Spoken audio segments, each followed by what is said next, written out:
Уважаемые дамы и господа, если в зале есть представители команд, которые называются «Старая школьница», «Отзывы 2013», «Прямая извилина», «3+3», команда Михаила Казначеева, команда «Гоголь-Моголь» и команда «Зато приехали». Пожалуйста, пожалуйста, один человек от команды, подойдите к нам сюда, у вас есть на это 2-3 минуты, не больше. Если представителей этих команд нет, соответственно, мы будем готовы начинать достаточно скоро.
Итак, уважаемые команды, у нас минутная готовность, чтобы радость нашей встречи была наиболее полной, мы решили не затягивать со временем начала.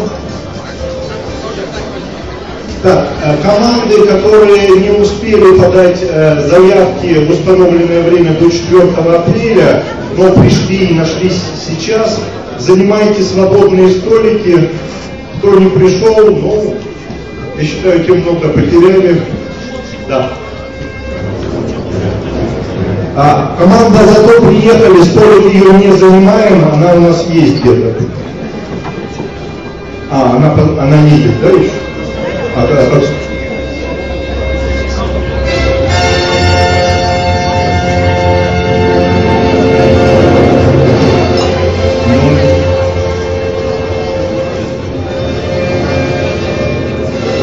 Так.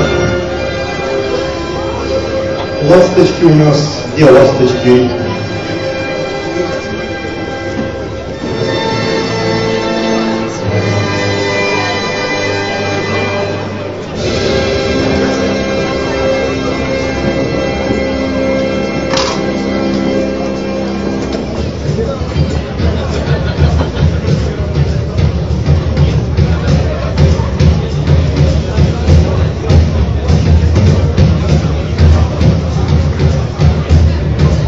Итак,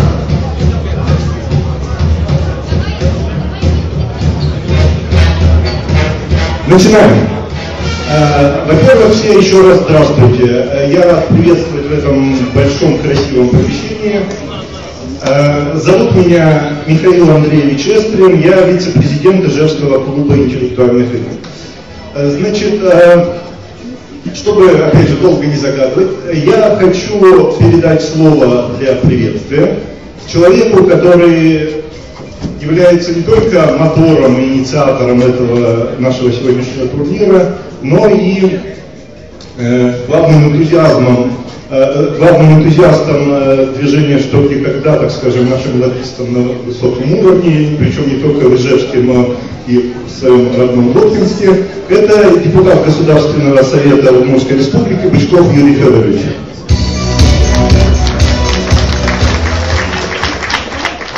Уважаемые участники, уважаемые зрители, очень рад видеть такое количество интеллектуальных людей. Вот даже у меня в голове еще какой-то, видимо, настрой какой-то. Вот, видно, что вы готовы, видно, что у вас такое внутреннее переживание, но думаю, что как только начнется игра, все встанет на свои места. Мы в городе Воткинске проводим такой турнир «Открытое первенство города» уже 6 лет подряд. А сегодня началось детское движение «Юность», которое существует у нас в республике. И лучшие ребята, которые побеждают в своих городах и районах, они едут в Ижевск. То есть у нас происходит среди ребят так называемое первенство республики. И несколько месяцев назад возникла идея провести подобное первенство уже среди всех желающих республики настоящей. Ну, к этой идее мы только приблизились, потому что сейчас мы находимся на это мероприятие, это как бы первый шаг. То есть мы решили, поскольку нет в других городах и районах пока еще первенств, да, мы проведем открытый кубок Ижевска, открытое первенство Ижевска.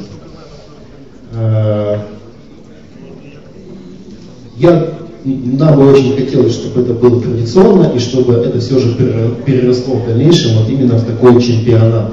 Потому что интеллектуальных, умных, талантливых людей, любящих, умеющих общаться, находить общий язык, находить общие решения, нас достаточно в России.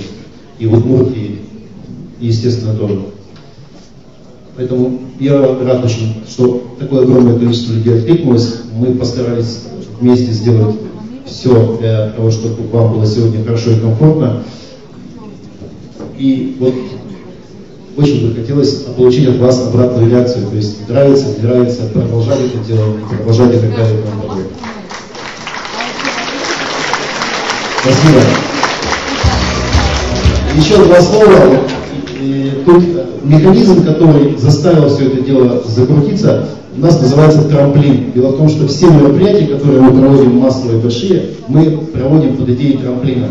Идея заключается в том, что для единой цели объединяются разные структуры. Это могут быть администрации какие-то, это могут быть какие-то структуры, какие-то предприятия, обычные частные лица. Вот здесь присутствуют 4 партнера, 4 человека, 4 компании, которые это все придумали и которые все вместе это все организовали. Вот когда мы это делаем дружно, то всегда получается хорошо. Поэтому да здравствует трамплин, да здравствует наш сегодняшний чемпионат.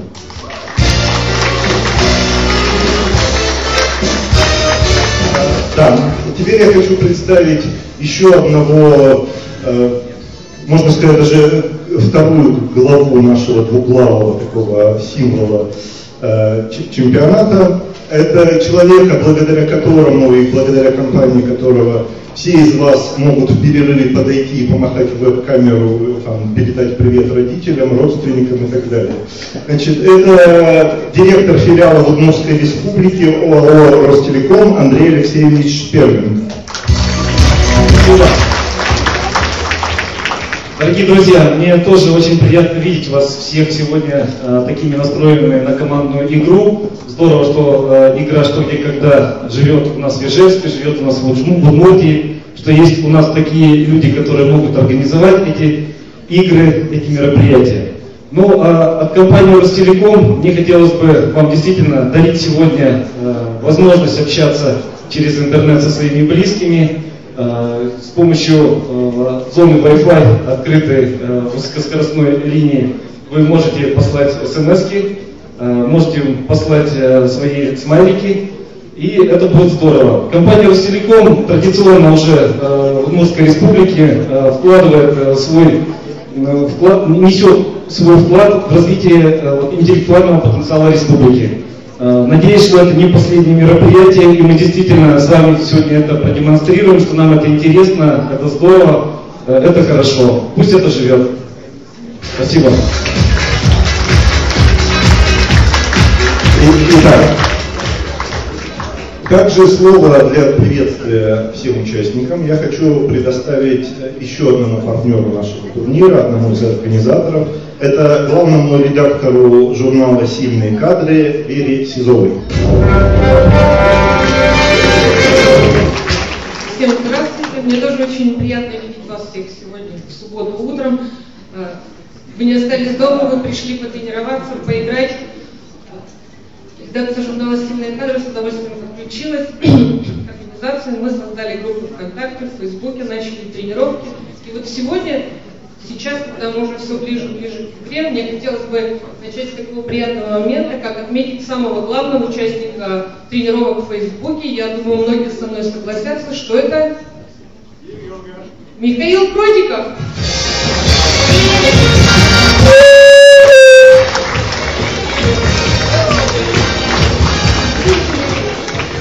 Ну, многие уже оценили интеллект Михаила, что мы поняли, что он очень много времени проводит в интернете, и хотим, чтобы он все-таки иногда отрывался от компьютера и занимался спортом. Поздравляю, Михаил.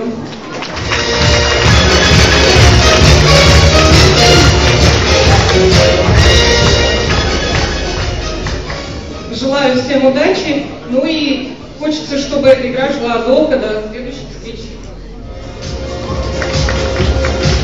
Но чтобы теперь мы закончили с организаторами, Андрей Алексеевич возглавит команду Ростелекома, которая будет бороться на равных. А чтобы у Михаила Кротикова и у остальных присутствующих эмоциональное потрясение и настрой был еще более сильным, я хочу представить выступление солистки Государственного театра оперы и балета Удмуртской республики Елены Беловой, Исаак Дунаевский «Заздравная». Где у нас...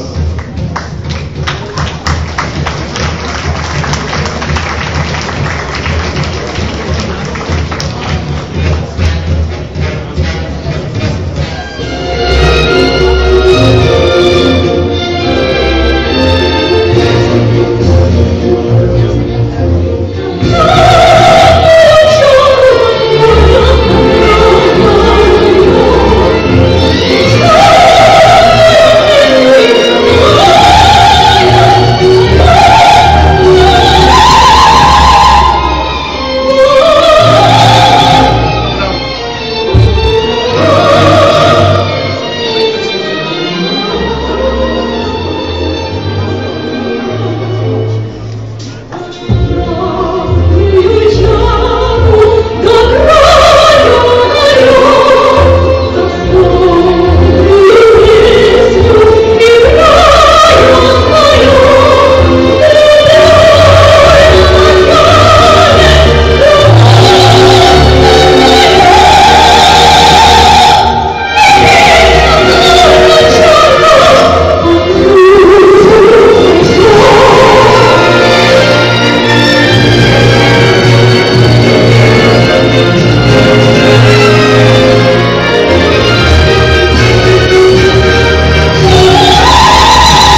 мне опять приходится работать на контрасте, не такой красивый, не такой голосистый.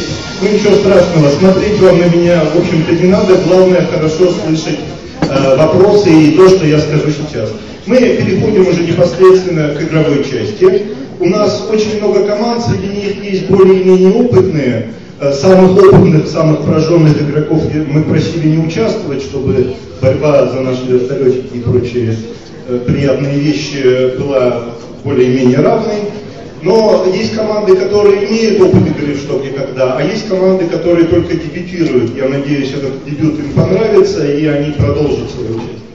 Для них, а также для всех я напоминаю правила, по которым мы сегодня играем. У нас турнир состоит из 24 вопросов «Что, где, когда».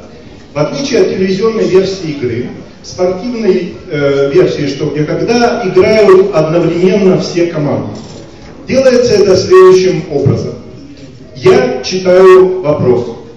Очень полезно вопрос записывать, потому что вы тогда всегда сможете обратиться в ходе минуты обсуждения к его фактуре, уточнить какие-то слова, формулировки и так далее. Потому что в вопросах «Что, где, когда» нет случайных слов. И если какая-то формулировка вам кажется, что ли странной, или я выделяю ее голосом, то это явный намек, что крутить этот вопрос, чтобы найти правильную версию, нужно в этом месте.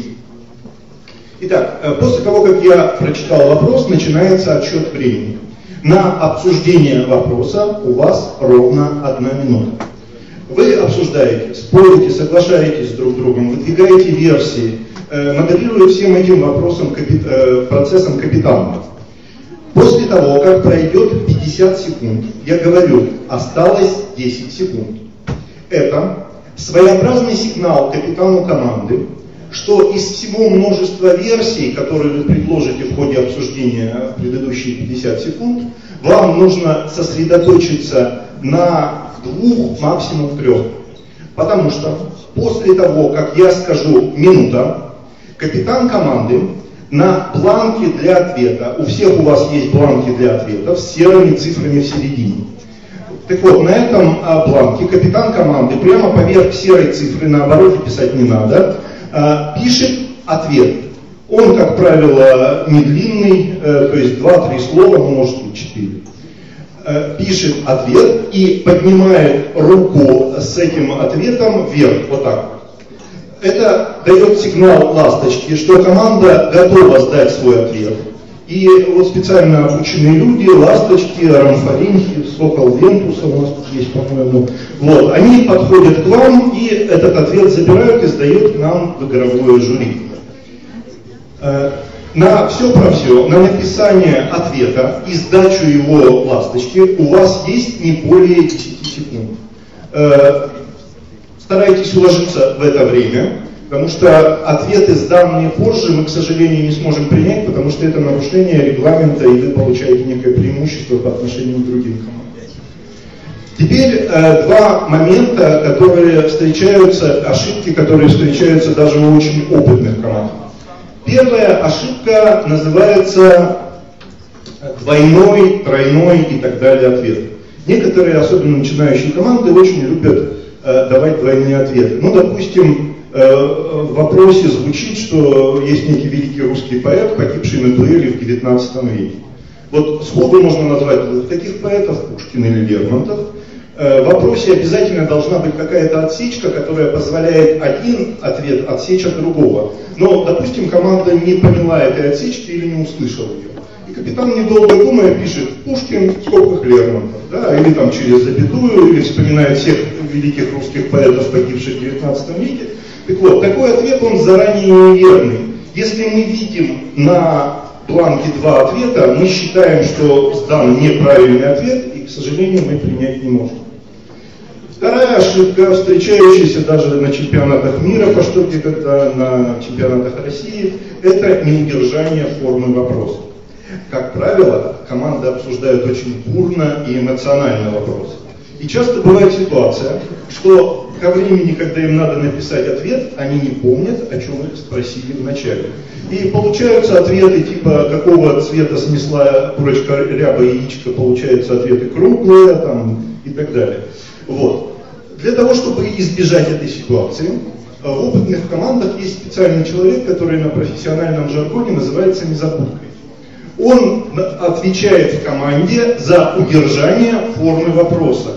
И перед тем, как писать ответ, капитан его спрашивает, что? Ответ ведь может быть, ответьте 3 словами, да, какого цвета, назовите его. Вот именно ответ на этот вопрос должен быть отражен на вашем бланке. Итак, ближе к перерыву я расскажу о том, что делать, если вам кажется, что вы сдали правильный ответ, а вам его не засчитали. А сейчас, давайте уже времени немного, перейдем непосредственно к вопросной части. Да, еще к вопросной части мы пока не перейдем, потому что сейчас будет очень важная процедура – нумерация команд.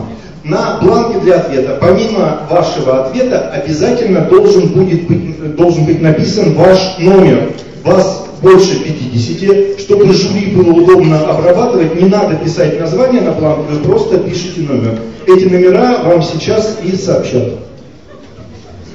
Уважаемые команды, добрый день, меня зовут Александр Митряков, я сегодня исполняю функцию председателя игрового жюри, соответственно, все технические огрехи, которые в ходе нашей игры могут произойти, правильно решать именно со мной. Итак, название, номера команд, капитаны. Послушайте, пожалуйста, внимательно, если какая-то из команд не знает своего номера или его забыла, потеряла, самое время, в общем, решить эту проблему. Сегодня с нами играют команда номер 1, 6 класс, капитан Михаил Максачев. Номер 2, Хагаму с папом, капитан Дмитрий Стрелков. Номер 3, Воришки Меда, Кирилл Долонкин. Номер 4, Крабикум, капитан Алексей Темников. Номер 6, Журфак, капитан Владимир Байметов. 7, сборная с Волкинской Сарапула, Игорь Юхнин. Номер 8, команда Плинком, Алексей Воеводин. Номер 9, купание красного полусладкого, Артем Пермяков.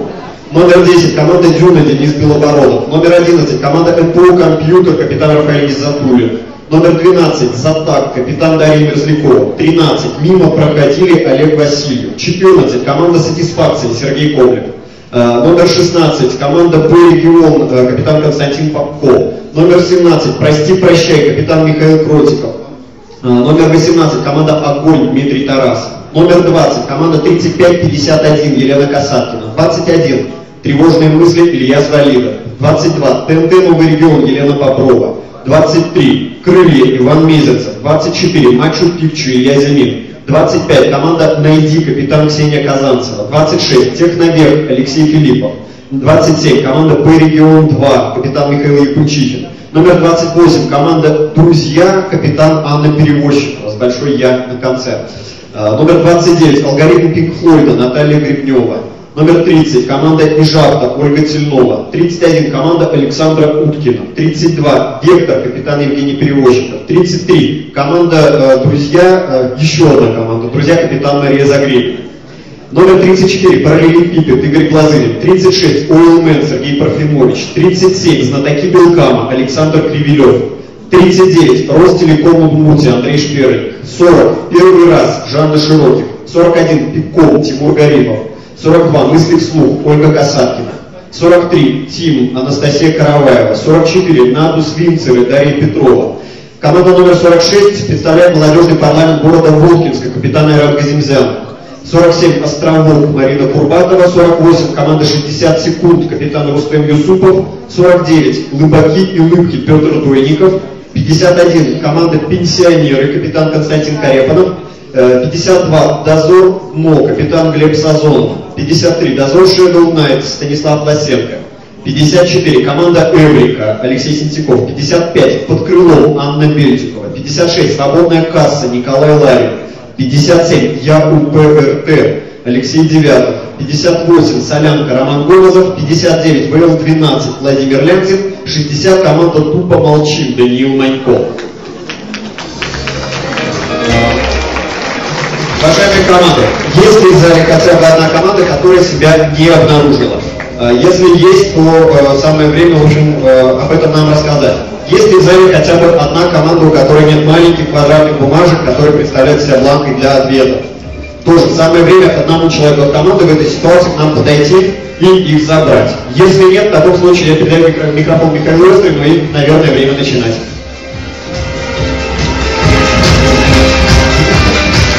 Так, уважаемые команды, и последнее уточнение. Вам объясняли значение вот этого маленького листочка бланка Светки, да?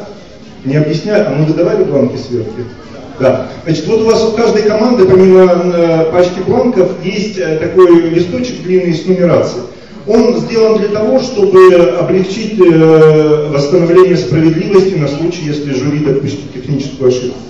Если вы считаете, что вы взяли вопрос, который прозвучал, вы напротив соответствующего вопроса ставьте плюсик, если не взяли, ставьте минус.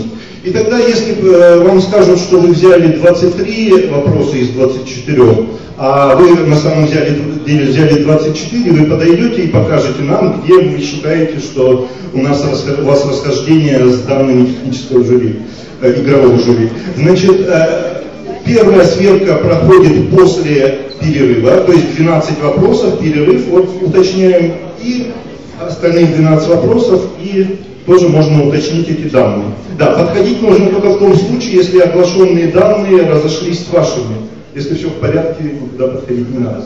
Итак, мы переходим к нашей игре. Ласточки, помашите еще, пожалуйста, руками. Вот это замечательные люди, которые помогут нам сегодня вести.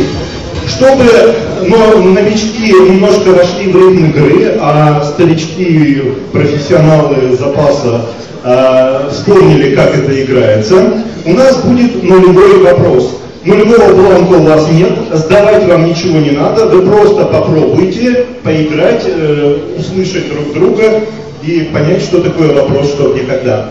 Итак, вопрос номер 0. Не знаем, было ли 1 августа 2012 года в Лондоне дождь и скверно, но название статьи на сайте «Коммерсанта» о том, что российская сборная осталась без медалей в личном многоборье в гимнастике, почти дословно воспроизводит строчку из песни популярного в 80-х годах квартета. Назовите последнее слово в названии статьи. Время.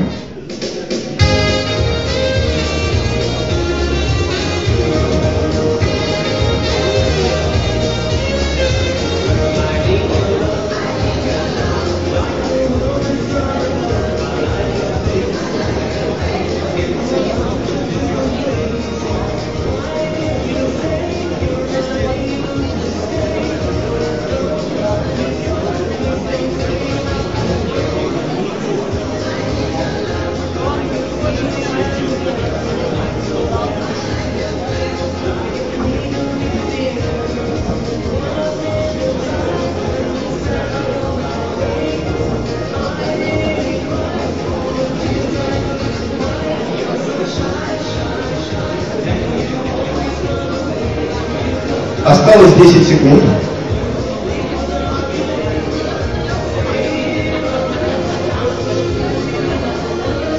Время. Мы не пишем ничего, потому что у вас нет соответствующего бланка. Просто слушаем правильный ответ. Слушаем мы этот ответ в буквальном смысле слова.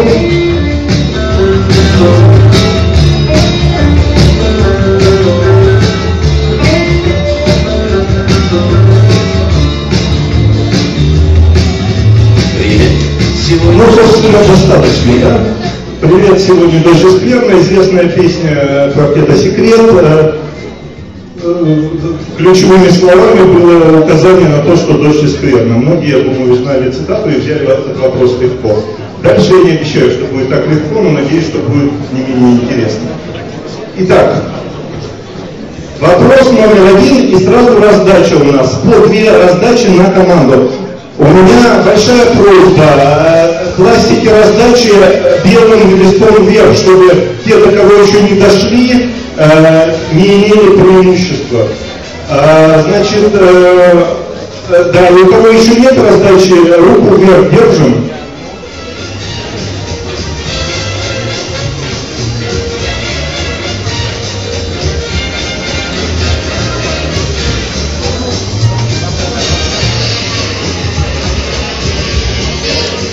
Так, у нас еще... Ну а как так? Ласточки с раздачами у нас есть еще? Так, соберите вторые.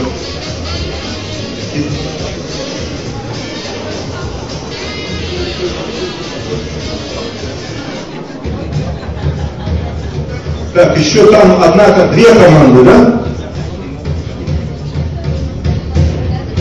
Ну не бойтесь, те, кто больше ждал, вы ничего не потеряли. Еще одна команда в правом дальнем углу. Забери. Итак, у всех есть команды, которые не охвачены, нет таких команд. Ну, итак, не так давно на сайте русского репортера появилась новость. Парламент Испании принял в третьем чтении закон, запрещающий туканам подниматься над землей выше 55 сантиметров на всей территории королевства. Закон вступит в силу после того, как его подпишет король Хуан Карлос. Однако уже сейчас технические ограничения доведены до всех мест обитания испанских туканов. И местные власти активно готовятся к введению жестких мер контроля за полетами этих странных и враждебных человеку птиц. Внимание, вопрос. Назовите дату выхода этой новости. Время.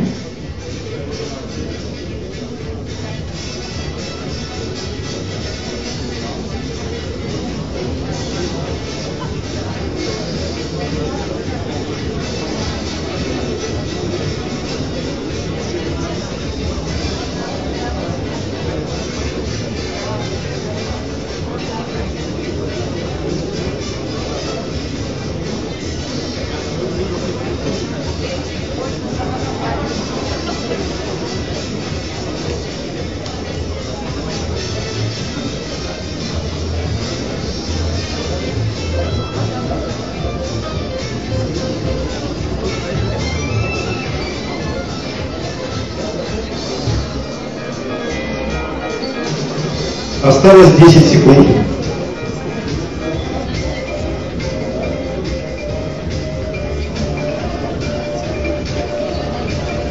Время. Пишем и сдаем ответы.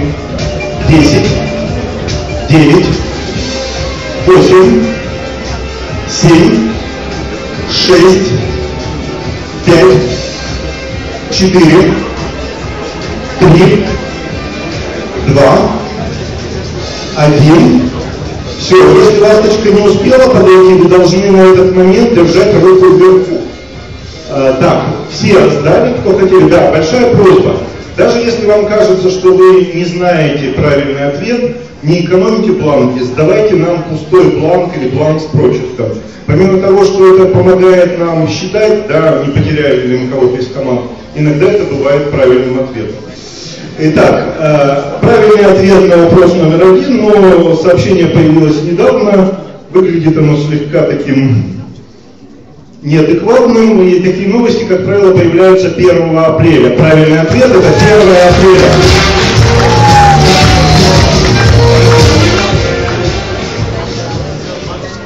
До ограничения жизни туканов еще не дошло. Итак, вопрос номер 2. На территории Афонского монастыря запрещено появляться любым существам женского пола, в том числе и животным. Исключение сделано только для первых ради получения вторых, которые необходимы местным иконописцам. В каком порядке возникли первые и вторые — тема долгого спора. Поэтому назовите их в любом порядке. Время.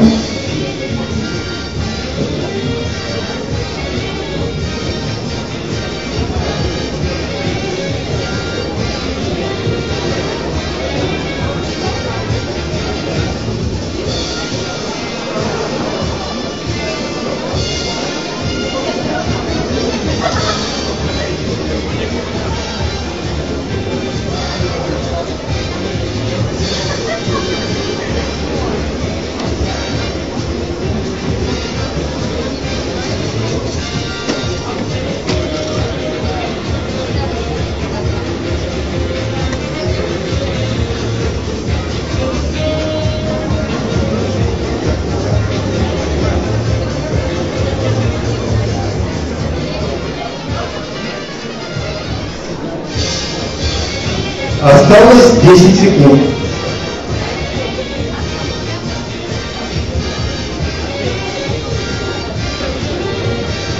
Не осталось 10 секунд. Пишем и сдаем ответы. 10, 9, 8, 7, 6, 5, 4, 3, 2, 1. Все сдали.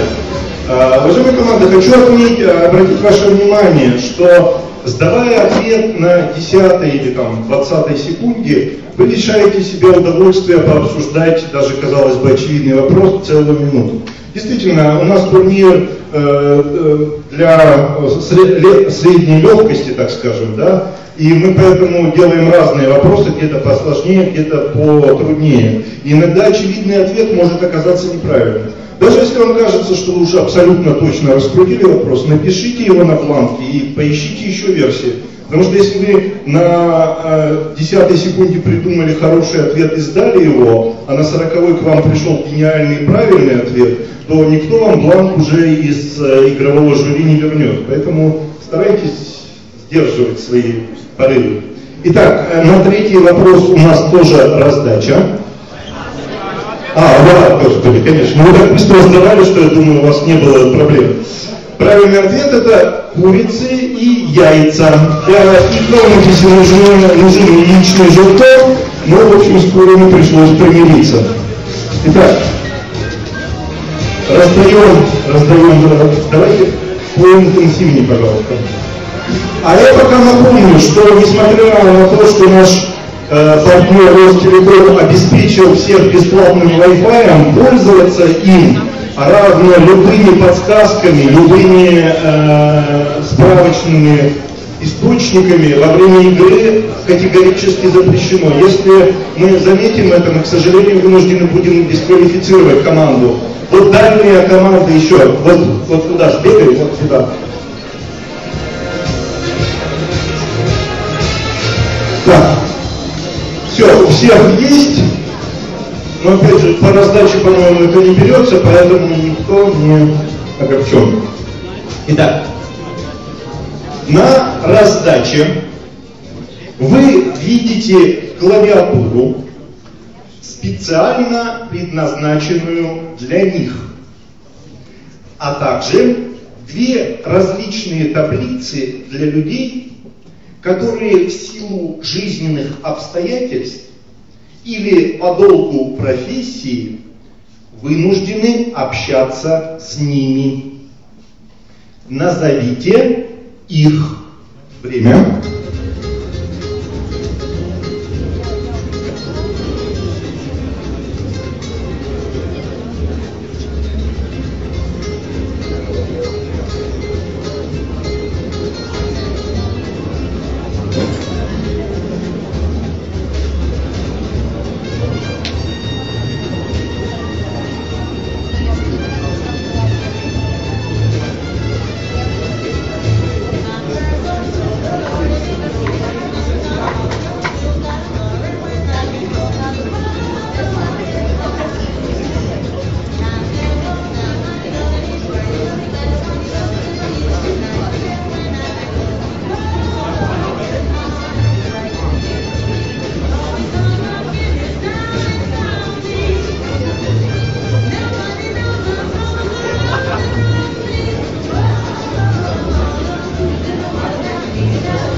Осталось 10 секунд.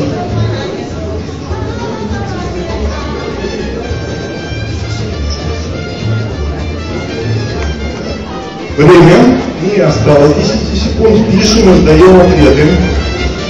10, 9, 8, 7, 6, 5, 4, 3, 2, 1. Все. Ну вот успели забрать. Итак, правильный ответ на вопрос номер 3. Они, это люди, как известно, но я не знаю, насколько это достоверно, славятся неразборчивым почерком. Это врачи. Это специальные таблицы для пациентов и фармацевтов, чтобы хотя бы немножко перевести рецепт с врачебного на русский, да, то есть на общепринятый. Итак, вопрос номер 4. Всеобщая история, обработанная сатириконом, рассказывает, что в эпоху правления одного короля было так жарко, что все финансы у министра финансов испарились, и он даже получил в конце концов настоящий пропуск, удар. Мы не спрашиваем, какой именно удар, а какой король тогда правил. Время.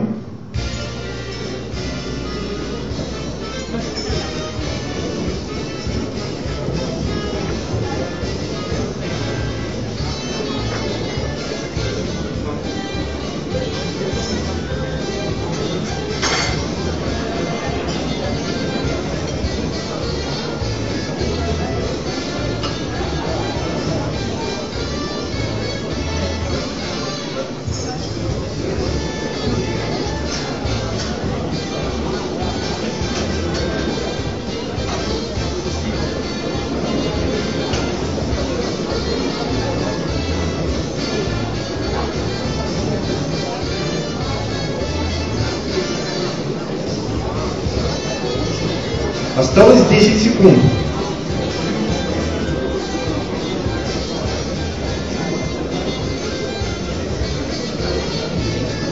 Время.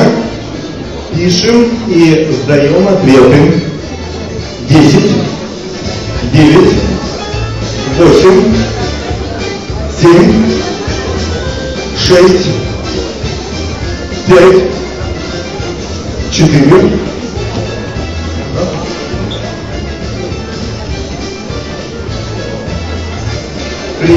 10, 9, 8, 7, 6, 5, 4, 3, 2, 1.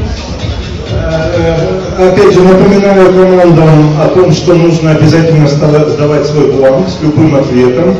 Желательно писать его разборчивым почерком, да, о чем просил предыдущий вопрос. И вот среди достаточно забавных ответов на этот вопрос высказано предположение, что вот эта печатная машинка специально создана для дельфинов.